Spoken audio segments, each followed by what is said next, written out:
Le certificat de conformité. La question du certificat de conformité. Si vous pouvez lire, vous allez lire, mais c'est trop long. En réalité, ce qui s'est posé, c'est quoi? Quand on a voté la charte des partis politiques, d'accord, on a donné 6 mois pour que les anciens partis se mettent à jour. Mais entre l'adoption du texte au Parlement et sa promulgation par le président de la République, il s'est écoulé un temps. Ce qui fait que les calculs que nous avions eu à faire à l'Assemblée nationale permettaient aux 6 mois d'expirer avant qu'on ne commence la déclaration des candidatures.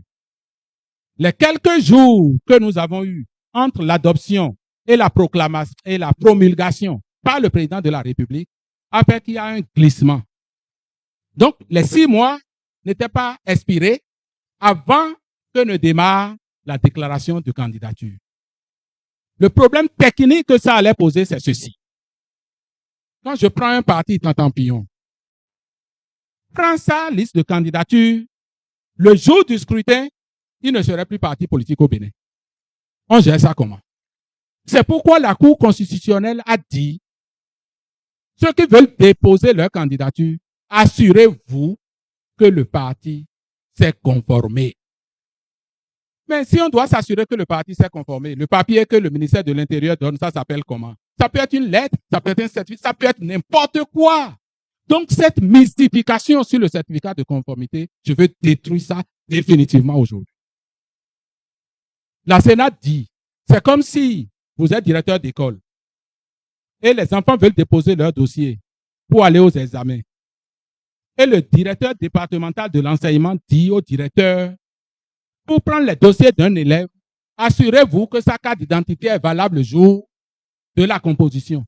C'est tout. C'est tout.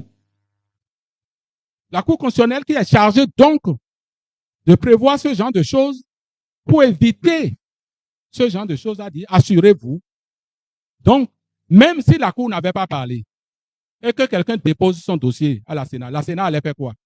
Pour savoir si le parti est conformé. Parce que on s'enregistre et les formalités se font au ministère de l'Intérieur. Ce n'est pas à la Sénat. Mais quelqu'un qui vient déposer ce dossier à la Sénat, comment la Sénat fait pour savoir que ce parti-là est conforme? On va demander au ministère de l'Intérieur. Mais le ministère de l'Intérieur ne va pas dire ça par téléphone. C'est un truc que le ministère de l'Intérieur va dire à la Sénat pour dire oui, que tel parti est vraiment conforme, non? C'est ça, certificat de conformité. C'est tout. Ce n'est pas un truc nouveau. Ce n'est pas une pièce créée sur le processus et en dehors du code. C'est faux. Merci.